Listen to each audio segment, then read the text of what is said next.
अस्सलाम वालेकुम स्टूडेंट्स।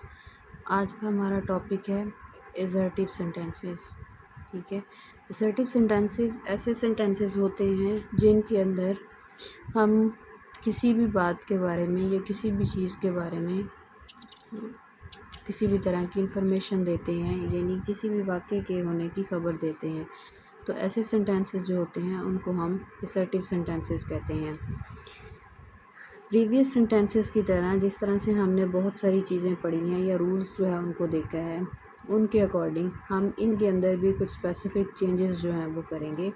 इनको डायरेक्ट स्पीच से इनडायरेक्ट स्पीच में जब हम चेंज कर रहे होते हैं तो हमने 3 किस्म की जो चेंजेस थी ना उनको रीड आउट किया था। फर्स्ट वन थी हमारे पास चेंज ऑफ प्रोनाउन, ठीक है, कि हम प्रोनाउन जो है उसको किस तरह से चेंज करते हैं। सेकंड वन हमारे पास था चेंज ऑफ टेंस, कि टेंस के अकॉर्डिंग जो है वो हम इसको किस तरह से चेंज करते हैं। और फिर था हमारे पास चेंज ऑफ सर्टेन वर्ड्स, मतलब यानी हमारे पास कुछ मखसूस किस्म के अल्फाज होते हैं जिनको हम अकॉर्डिंग टू टेंस और अकॉर्डिंग टू प्रोनाउन चेंज करते हैं। कुछ चेंजेस जो है ना वो की जाती हैं। इसके अलावा इनके अंदर कोई भी स्पेसिफिक क्राइटेरिया नहीं है किसी भी चीज़ को मज़ीद चेंज करने का। तो सबसे पहले हम क्या करते हैं कि हम उन तमाम चेंजेस को जो हमने पहले पढ़ी थी हम एक दफ़ा रिवाइज करते हैं। चेंज ऑफ प्रोनाउन जो है उसको देख लेते हैं, चेंज ऑफ टेंसेस जो है उसको भी देखते हैं, और साथ ही चेंज ऑफ सर्टेन वर्ड्स जो है उसको भी देख लेते हैं। एक तो ये है कि ये सारी चीज़ें जो है वो आपके माइंड में रिफ़्रेश हो जाएंगी, और उसके बाद फिर आपको ये जो एक्सरसाइज है इसमें मैं कुछ एग्जांपल्स करवाऊंगी और बाकी की एग्जांपल्स जो है वो आप खुद करेंगे। ठीक है, तो अब हम आते हैं सबसे पहले अपने चेंज ऑफ प्रोनाउन की तरफ। इसकी मैं डिटेल में नहीं जाऊंगी, सिर्फ आपको इसके रूल्स जो हैं वो रिकॉल करवाऊंगी कि हम किस तरह से इसको चेंज करते हैं।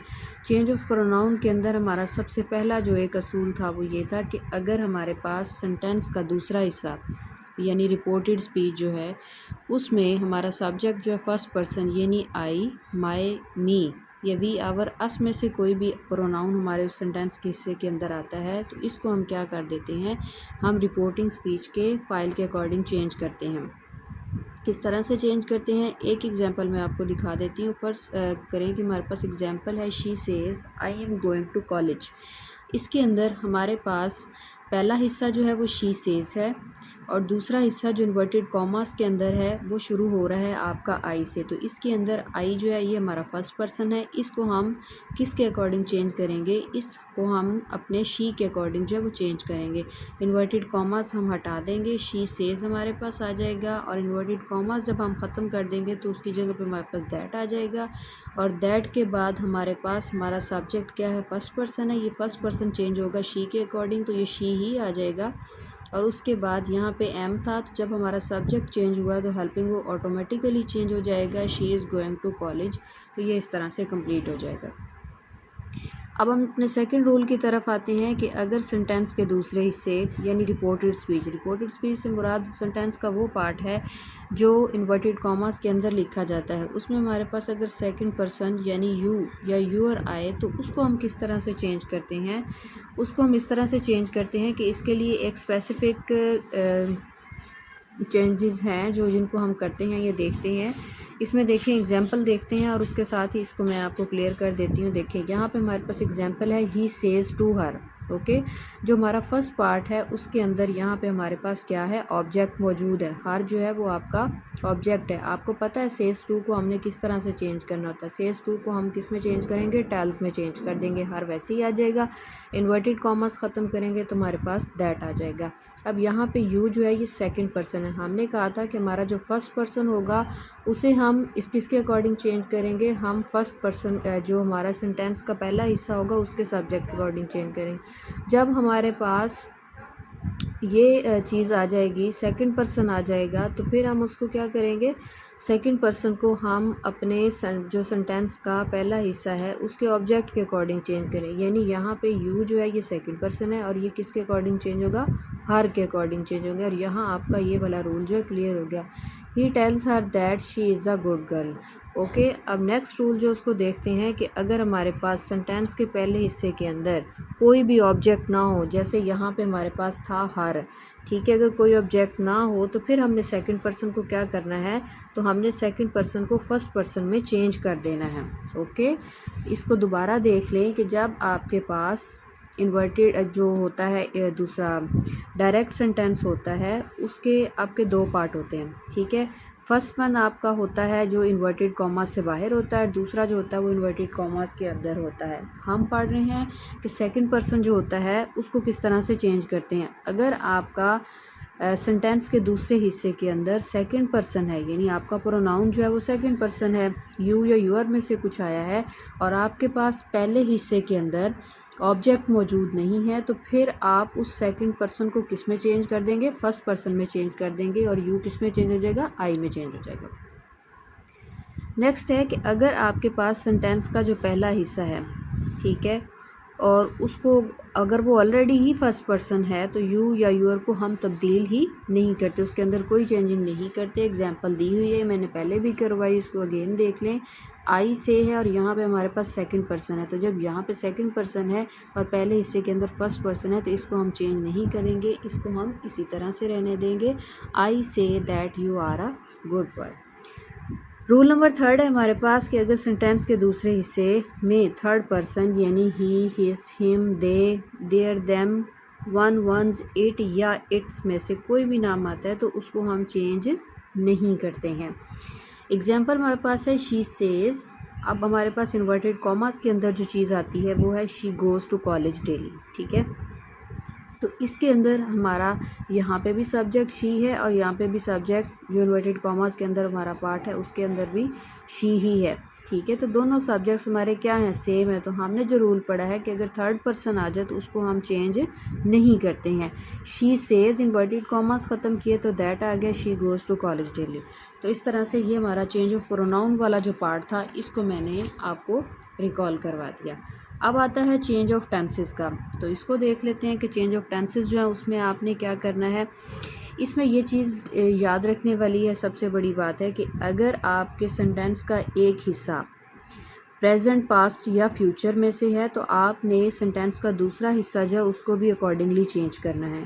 इसका रूल पढ़ लेते हैं कि अगर रिपोर्टिंग स्पीच यानी फ़िक्रे के पहले हिस्से के अंदर प्रेजेंट इंडेफिनेट टेंस या फ्यूचर इंडेफिनेट टेंस जो है वो यूज़ किया गया हो तो उसके दूसरे हिस्से में यानी रिपोर्टेड स्पीच में जो इन्वर्टेड कॉमास के अंदर लिखा जाता है उसके अंदर टेंस की कोई तब्दीली नहीं की जाती, अलबत्ता जो प्रोनाउन है वो चेंज कर दिए जाते हैं। आप यहाँ पे देखें कि ये बात की जा रही है प्रेजेंट टेंस की। अगर प्रेजेंट टेंस है और फ्यूचर टेंस है, अगर इनके साथ आपने करना है तो फिर आप उसके अंदर किसी किस्म की टेंसेस की जो चेंजेस हैं वो नहीं करेंगे, सिर्फ आप प्रोनाउन को चेंज करेंगे। ओके, सेकेंड रूल आता है जिसके अंदर है कि अगर आपके पास पहले हिस्से के अंदर पास्ट इंडेफिनेट टेंस यूज़ किया गया है तो फिर आपने क्या करना है।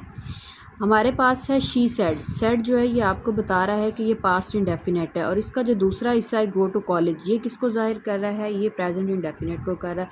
तो ऑब्वियसली बात ये है कि कभी भी ऐसे नहीं होता कि सेंटेंस का एक हिस्सा जो है वो पास्ट में है और दूसरा हिस्सा जो है वो प्रेजेंट में। तो इसको हम जब भी चेंज करेंगे तो हम उसके अकॉर्डिंग ही चेंज करेंगे। चेंज करते हुए देखेंगे she said that, I first person है, हमारे शी के अकॉर्डिंग चेंज हो गया। ये गो फर्स्ट फॉर्म है, जब इसको चेंज करेंगे तो ये सेकंड फॉर्म में चली जाएगी, तो ये वेंट आ जाएगा। She said that she went to college on foot.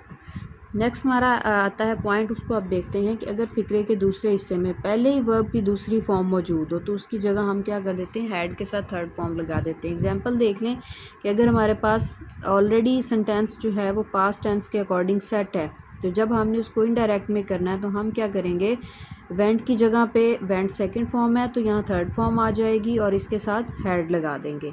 Next है कि अगर हैड और थर्ड फॉर्म ऑलरेडी है तो फिर हम उसके अंदर किसी भी किस्म की कोई तब्दीली नहीं करेंगे। कुछ स्पेसिफिक्स वर्ड्स हैं जो जिनको हम चेंज करेंगे, हेल्पिंग वर्ब्स को। अगर आपके पास डायरेक्ट के अंदर इज़ एम है तो इसको आप वाज में चेंज कर देंगे, आर है तो उसको वर में चेंज कर देंगे। ये डिपेंड करता है कि आप का जो पहला हिस्सा है वो पास्ट में है या नहीं।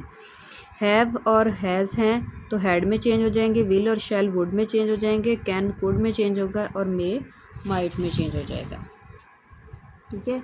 उसके बाद ये हम पढ़ आए हैं कि अगर वाज या वर ऑलरेडी इस्तेमाल किया गया है तो इसकी जगह पे आपने हैड बीन इस्तेमाल करना है और वर्ब की फॉर्म जो है उसको चेंज नहीं करना।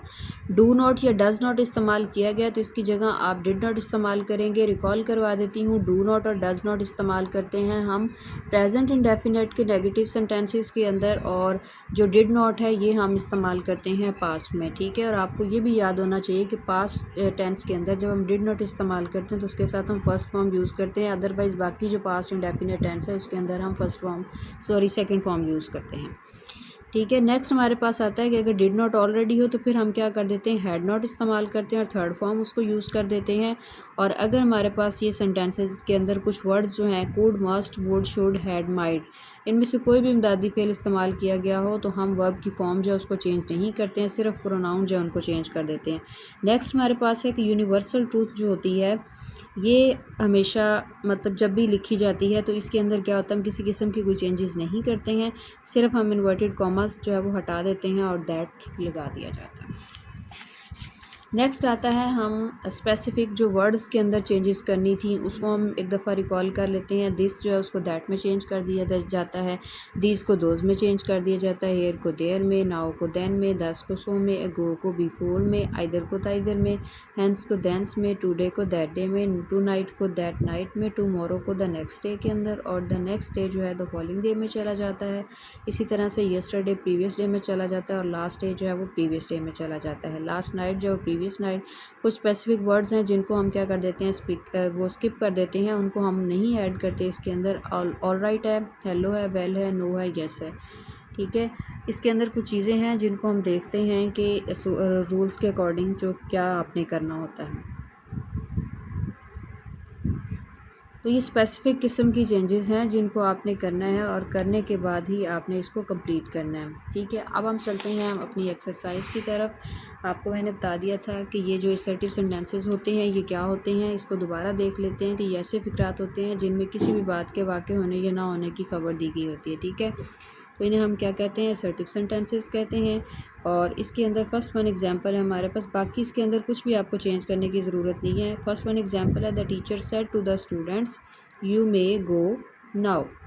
द टीचर सेड टू आ गया है तो आपको पता है जहाँ सेड टू आ जाए वहाँ आप क्या करेंगे, टोल्ड कर देंगे। The teacher told the students. Okay, inverted commas ख़त्म करेंगे तो हमारे पास आ जाएगा दैट। और आपको पता है यहाँ पे यू जो है ये सेकंड पर्सन है। ओके, तो जब सेकंड पर्सन होगा इसको हम क्या करते हैं, इसको हम अपने सेंटेंस का जो पहला हिस्सा होता है उसके ऑब्जेक्ट के अकॉर्डिंग चेंज करते हैं। यहाँ पे हमारे पास ऑब्जेक्ट है स्टूडेंट्स, तो स्टूडेंट्स क्या है, ये जमा है, इसलिए यहाँ पे हमारा जो सब्जेक्ट आएगा इनडायरेक्ट के अंदर वो आ जाएगा दे। मे जो है अगर पहले आया हुआ है तो हमने सर्टेन जो वर्ड्स पढ़े थे जिनके अंदर हम स्पेसिफिक चेंजेस करेंगे वो मे किस में चेंज हो जाता है, माइट में चेंज हो जाता है। ठीक है, तो the teacher told the students that they might go जो है उसी तरह से रहेगा, और नाउ जो है वो किस में चेंज हो जाएगा, देन के अंदर चेंज होंगे। और इस तरह से हम इन एक्सरसाइज को करेंगे। इसमें आपने एक्सरसाइज 12 जो है ये मैंने सॉल्व करके दे दी और 13 भी दे दी है, तो आपने उसके साथ ही इसकी प्रैक्टिस करनी है ताकि आपको ये चीज़ें जो है वो साथ साथ क्लियर हो जाए।